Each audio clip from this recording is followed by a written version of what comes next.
Hi, I'm Nancy Friedman, the telephone doctor. As a professional trainer for over 15 years, I've trained tens of thousands of corporate employees and conference attendees. Our video programs have helped hundreds of thousands of people on 6 continents. Some of our best ideas for new video training programs come from our clients. And lately we've been hearing, "Hey Nancy, do something for telemarketing." Well, that's what you're going to see today. And these techniques are for both inbound and outbound calls. Use them and see the difference.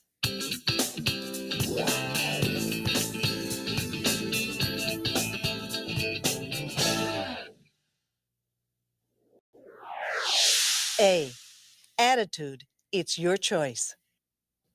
We have little or no control over many things in our lives, but we do have control over one essential quality, our attitude. Disinterested, bored, unmotivated people are not very productive, and they achieve little satisfaction in life. In contrast, people who make an effort to have a positive and cheerful attitude typically reach many of their goals, and they usually are happier and more fulfilled. Successful people normally have made decisions about their attitude. It took me a while before I knew myself well enough to understand this idea about controlling my attitude. Let me give you an example. You're driving your car in morning rush hour traffic, and the car in front of you just swerves in with no signal and cuts you off. You can get mad and swear at the other driver, or you can stay cool. It's your choice. But if you get hot and start swearing, the other driver controlled your attitude. You give up control. You see what I'm saying? You can control your own attitude. No one else can affect you unless you let them. Well, it's the same way at work or in life. And once you figured that out, you'll stay positive, whether you've had a mean, nasty person on the phone or the nicest one in the world. You can control your own attitude. No one else can affect you unless you let them. When you get up in the morning, you have a choice. What kind of attitude will you decide to have? B. Benefits. Do you know the difference between features and benefits? Maybe you think they're the same thing. Well, they're not. There's a big difference, and it's an important one. Here's the definition. Feature, a distinction or noticeable quality, something offered as a special attraction. And the definition of benefits, benefit, anything that is helpful or advantageous for a person or thing, something that contributes to or increases one's well-being. Oh, I see the difference. Let's say somebody put out a new car with an oversized fuel tank. Now that would be a feature. What would the benefit be? Let's see, something that's helpful. Well, if my car had an oversized fuel tank, I wouldn't need to go to the gas station as often. Sometimes I'm dressed up and I need gas. Our local gas stations are all self service, so not filling up as often is the benefit to me.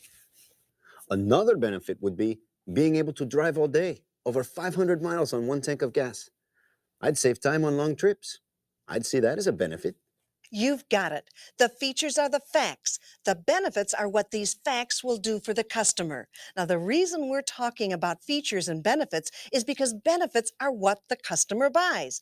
You'll be able to sell better and answer the question every customer asks, "What's in it for me?" After you mention a feature, tell them, "Here's what that means to you." Then talk benefits. Well, we've just installed a new automatic teller machine in your neighborhood, Mr. Goodman. And what that means to you is that you can now get cash 24 hours a day, 7 days a week. And that's convenience. C. Closing. We could do a whole series of video programs just on closing the sale.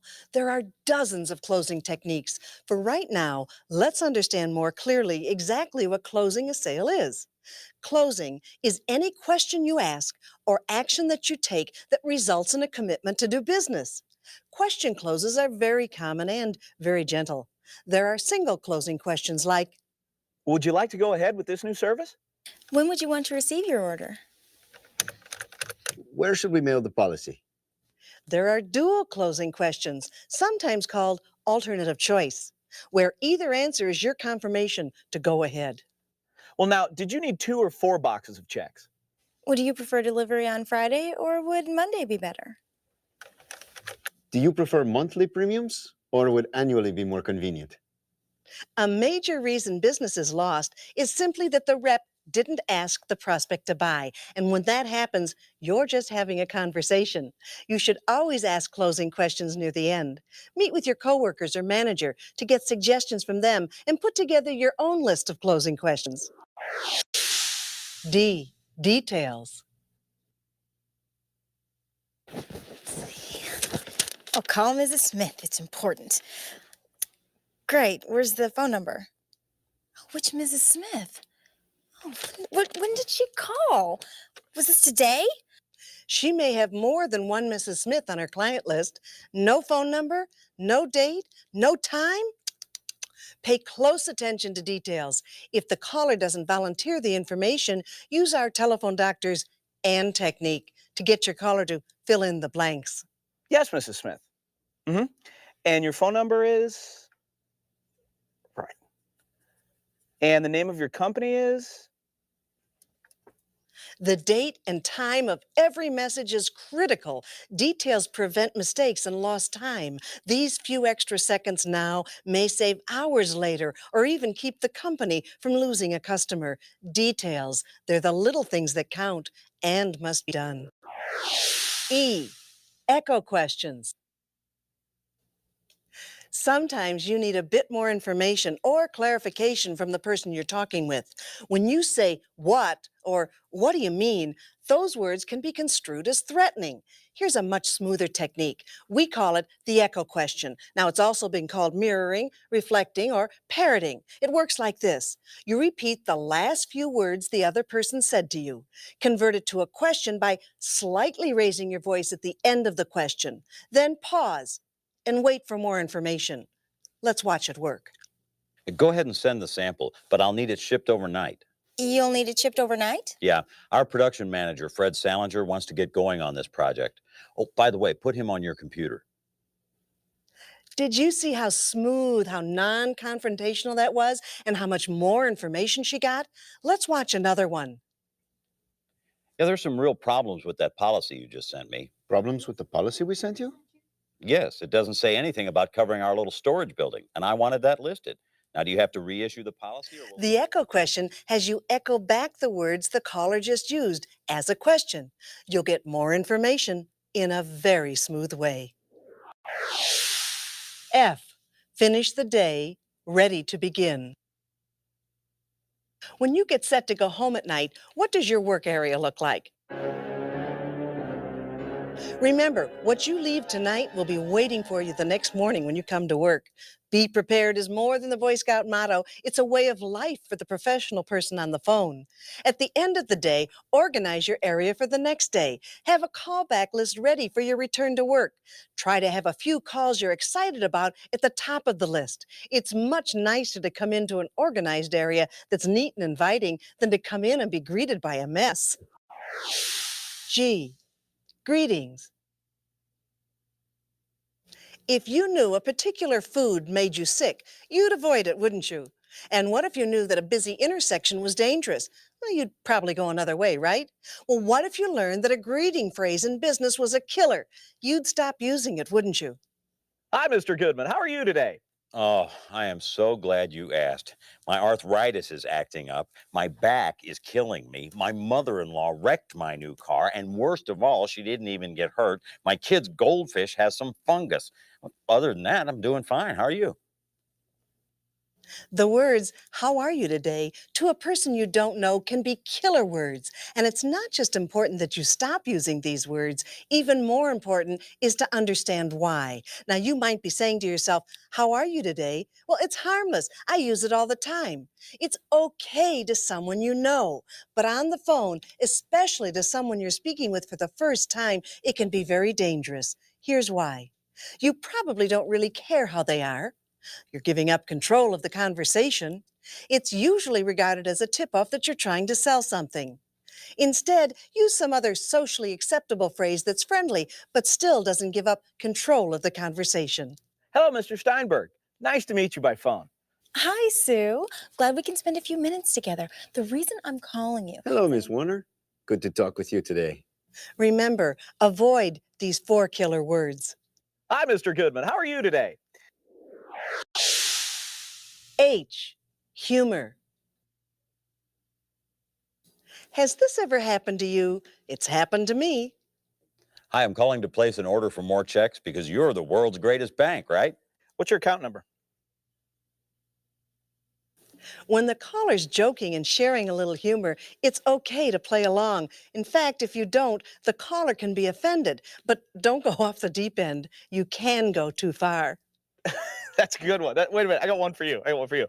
What did you? This is great. Did you hear the one about the traveling salesman and the two farmers' daughters? Excuse This me? I've heard that one. You're definitely going too far. It's more appropriate when the other party tries humor to respond in kind. Try a little gentle humor. I'm calling to place an order for more checks because you're the world's greatest bank, right? well, not only are you correct, sir, but you're obviously a man of great intelligence. May I have your account number, please? That's the idea. A little humor can go a long way. It humanizes the relationship. If someone you're talking with uses humor, build rapport by acknowledging it. Use some gentle humor back. I. I irritates. Have you ever had tired, irritated eyes? Maybe you got something in them. Well, why are we talking about irritated eyes? Because it's one way to remember the word I irritates. Everyone you talk with is interested in themselves. What's in it for them, not what's in it for you. When you talk with someone and your conversation is loaded with I, you're not being effective. Let's watch two different ways to say something. I want you to try this. I think it really has merit for you. I've got lots of satisfied customers. I can have you covered by Wednesday. I say, let's go. Did you hear how many times he said I?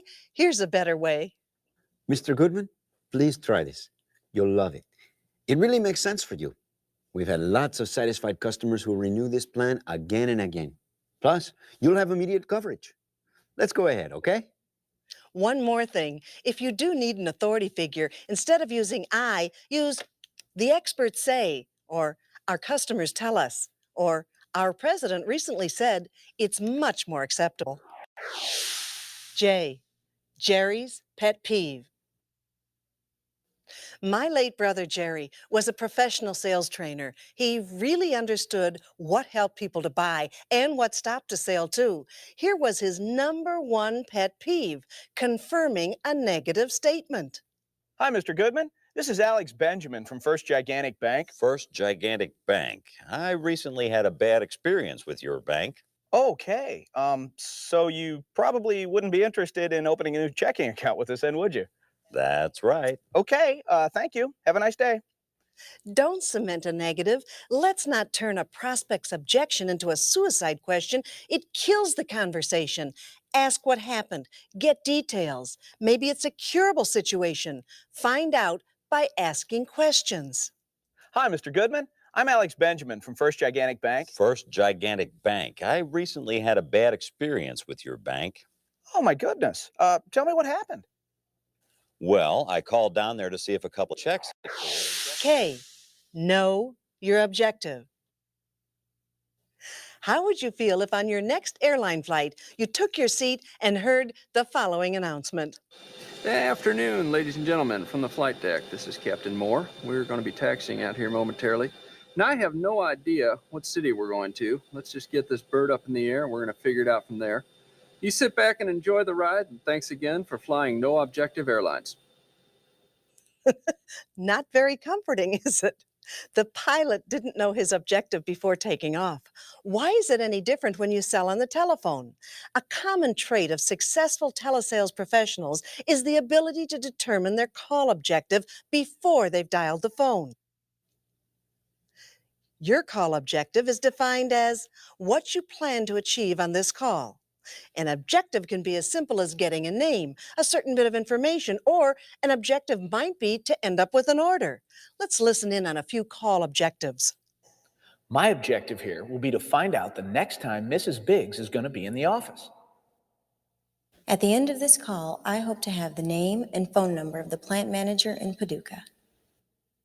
If this call is successful, I'll be closing an order covering a group of 1,500 people.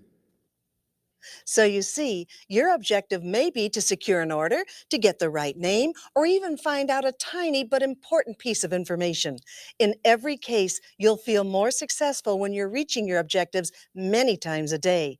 Be sure you know your objective before every call. Let's. I mentioned before, one of the biggest reasons people don't buy is that no one asks them to. Quite often, the buyer's on the fence. The salesperson doesn't say anything, so the buyer, who's unconvinced, says she wants to think about it. Happens every day. We're going to share a word with you that gently asks people to buy, and that word is let's.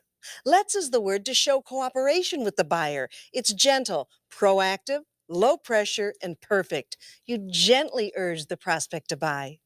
Let's go ahead and get all the information so we can ship when you're ready. Let's have you take advantage of our special offer. It's a cooperative closing word, let's. Will it work all the time? It won't. Will it work most of the time? Absolutely.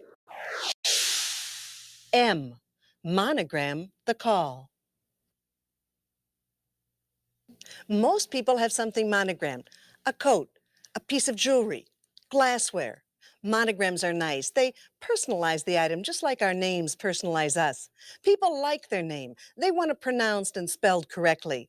So when you know the name, use the name. When you know the party you're calling, or when you get a call and the person tells you who they are, use their name immediately and sprinkle it throughout the conversation. Everyone likes to hear their name, but let's be careful not to abuse it. It can also be overdone. Watch. Hi, Mr. Goodman. I wanted to tell you about our new financial planning software. Now, Mr. Goodman, when you use it, you'll really see a big improvement. And Mr. Goodman, the difference in graphics is very obvious. And one more thing, Mr. Goodman, we're having a special limited time offer. Mr. Goodman, Mr. Goodman, are you with me? I'm thinking of changing my name. Here's a more effective method. Hi, Mr. Goodman. Nice to meet you by phone. I wanted to tell you about our new financial planning software product. Now, when you use it, you're really going to see a big difference in graphics. And one more thing, Mr. Goodman, we have a very special. See, once or twice sounds nice and it's effective. It shows you're paying attention. Too many times will annoy the caller. N, naturally inquisitive.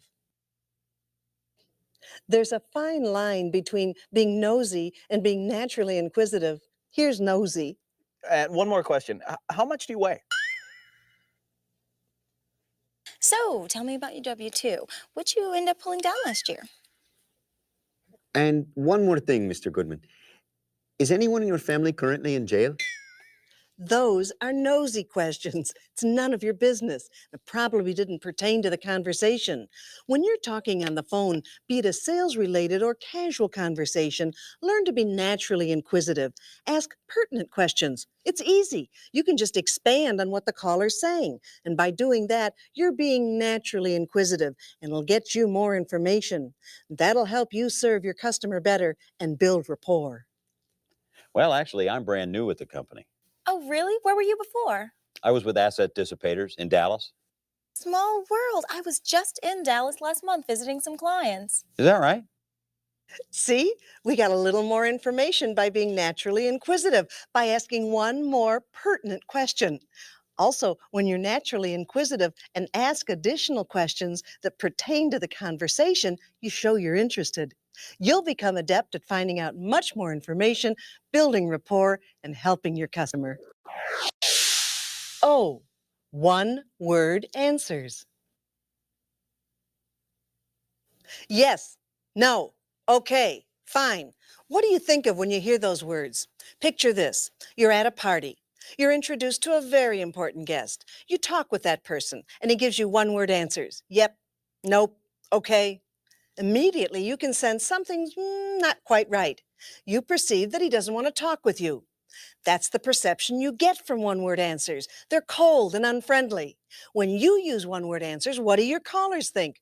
That perhaps you don't want to talk with them? It only takes a few extra words to make a sentence. Instead of Right. try, Well, yes, Mr. Jones. That's right. and instead of Monday. use. Mr. Jones, you can expect your delivery on Monday. Avoid one-word answers. Extra words are free. Be generous. P. Practice being positive. Practice the art of always being positive. If customers hear negative comments about your company, product, or service, they may think there's something wrong. More than you're telling them. It makes them wonder if they're doing business with the right place. Have you ever experienced this? You make a comment just to make conversation, then you get back a negative statement. Hello, this is Jim Goodman. Hi, Mr. Goodman. It's Alex Benjamin. Hey, Alex, how's it going today? Not too bad for a Monday. They must have a lot of problems there. Hi, Mr. Goodman. It's Esther. Esther, good afternoon. You doing okay today? I'll be doing a lot better in about an hour when I get out of here. Must be a bad place to work. Good morning. This is Carlos. Carlos, this is Jim Goodman. How's business been? Oh, it's been real slow around here. In fact, you're the first good prospect I've spoken with all week. Boy, if no one else is doing business with them, I wonder if I should. When someone asks you a question just to make conversation, give them a positive answer. How's it going? It's going great. Doing okay today? Sure am. Thanks for asking. Your answers affect the customer's perception of your company's product, services, and you. Practice being positive. Q. Qualifying.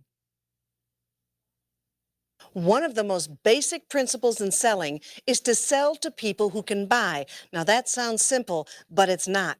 Many employees can buy up to a certain dollar amount, or they can handle reorders of existing products. There are lots of people who can say no or okay, I'll tell the boss, but not that many who can say yes. Ideally, you want to talk with the decision maker, the one who says yes. Now, if you come right out and ask, Oh, by the way, do you have the authority to buy? you can easily offend someone. In fact, to keep from admitting he has no power, sometimes a buyer will dodge the question rather than admit it. Then you get a, I want to think it over, while he goes to his boss for a decision. There are some very gentle ways to get to the truth without offending someone. Assume someone else is involved. Make the person you're talking with say, there's no one else involved. Ask questions like, Let's say that you really like this plan. Then what has to happen for us to do business? Who else is involved in the ordering process? If you want to go ahead with this, who else do we need to include and impress? Most of my clients have several people involved in ordering. Who else at your company is included in the decision-making process? by assuming someone else is involved, you're making it easy and natural for your prospects to tell you it's their decision or to give you names of other key players. R. Rejection. Anyone in a sales position experiences rejection from time to time. No, I don't want any. Cancel my order. I've already bought from your competition. These are just 3 examples of rejection salespeople experience. The important part is how you handle rejection. Somewhere between not caring at all to being personally crushed, somewhere in between is where you need to be. No one enjoys rejection, but it comes with the job. The important part is not to take it personally. The customer is usually rejecting one of these factors: the offer, the company, the product, the price, the timing, some other factor. There are 6 items on that list. Notice that not one of them is you. And talking about not taking rejection personally, listen to what happened to someone you're familiar with. He failed in business twice. He was defeated in 7 different elections. He had a nervous breakdown. In all, he had over a dozen major setbacks or rejections. You may carry a picture of this great man in your wallet. If Abraham Lincoln accomplished all that he did in life with the number of setbacks and rejections he had, keep your setbacks in perspective. Don't take rejection personally. S. Smile. Now, it wouldn't be a telephone doctor training class without the mention of a smile, right? Well, just like sunshine warms up a summer day, a smile warms up a conversation. It's an expression of friendliness. You can hear a smile. Tests have proven that over and over again. When you're smiling, your enthusiasm comes through and it's recognized by your caller. One more thought on voicemail: a smiling message will be responded to more often than a dull, uninteresting one. Now, how can you remember to keep smiling? Here's a telephone doctor tip. Keep a mirror by your phone where you can see your facial expression as you're talking. Remember, it takes more muscles to frown than it does to smile. Why overwork? T, tone of voice. Several years ago, I interviewed a young lady for a phone position. She was bright, friendly, fun, and positive. I hired her right on the spot. And after a few weeks of training, she went on the telephones. I happened to walk past her office. I nearly fell over. Looked like the same person, but it didn't sound like the same person. Now she was dull, unfriendly, cold, and impersonal. So I said to her, "What happened to the tone of voice I heard in the interview?" She said, "Oh, that was for you. I use a different tone when I'm on a business call." Wrong, I told her. Business callers deserve the same bright, friendly tone of voice. There's a big difference. Watch. Okay, I'll have those quotes for you tomorrow. Okay, I'll have those quotes for you tomorrow. Tone of voice. It's so important. It sets the entire mood of the relationship. Callers mirror your tone. Be upbeat and bright. They will be too. It's truly not what you say, but how you say it. You, understanding needs. When you stop to think about it, needs are at the root of all sales situations, aren't they? After all, a sale can only take place if a customer has a need and you're able to identify and fulfill that need. It's a very important concept to understand. Some needs are actually a combination of many needs. Your prospects might be needing higher quality, faster delivery, greater savings, improved safety, better service, higher performance, increased productivity, or even something as simple as higher status among his or her peers. But whatever the need is, it's critically important to both uncover and understand them. Develop a list of simple statements to help you in this process. Well, Mr. Johnson, if you were to try a new bank, what would be your biggest reason for switching? Mr. Richards, what would you rate as the most critical element in the decision to upgrade your policy? V, vary your responses. There's a wonderful old saying: if you always do what you've always done, you'll always get what you've always got. And every once in a while, we tend to do the same thing over and over. This happens very easily with words. We tend to attach ourselves to certain phrases again and again. Are you a victim of this scenario? Can you help me? There's a problem with my checking account. My name is Goodman, Jim Goodman. Okay. Here's my account number: 11 43 77 46 2. Okay. Now I'm showing check number 1470 for $250. You have it on my statement for $280. Okay. Okay. That's easy enough to fix. There are so many other phrases to confirm statements. Can you help me? I have a problem with my checking account. My name is Goodman, Jim Goodman. I'll be glad to help you, Mr. Goodman. And your checking account number is? 11 43 77 46 2. Thank you. I have it in front of me. All right, I'm showing check number 1470 for $250. You have it listed on my statement for $280. Let's see what I can find out for you. Show some personality. Remember to vary your responses so the caller isn't hearing the same word over and over. W, weak, wimpy words. What are they? Listen to these. Which sounds stronger here? I think you'll like this brochure. Or, You're gonna really like this brochure. here's another one. I think we can have the policy issued by Thursday. A better way would be, You'll have the policy Thursday. Remove the word think from your sentence when you need to sound more confident. Now, naturally, there are places where the word think may be appropriate, like when you're actually thinking about something. But don't use think to mean, I'm not sure. In most cases, you'll strengthen the statement when you eliminate the word think. And here's another weak, wimpy word just. It's as though you're humbly asking permission. Hi, I'm just calling to hear what you thought about the idea we discussed. Listen to how much more confident this sounds. Hi, I'm calling to hear what you thought of the idea we discussed. What other questions do you have? Eliminate the words just and think. Now, two other weak, wimpy words are possibly and maybe. By removing weak, wimpy words, you become far more effective. You're making confident statements rather than ones of doubt. X. X out these credibility busters. You might not be aware, but there are certain phrases which unfortunately act as credibility busters. And it's sad because taken at face value, these phrases sound as though you're actually trying to add credibility. And we've all heard them. I'm talking about phrases like, let me be honest with you, or to tell you the truth. When a prospect or business associate hears this, it may make them wonder if you were truthful earlier. Now, are you sure this is the best plan for my budget? Well, can I be honest with you? No, actually, I was hoping you'd lie to me. Here are a few other credibility busters.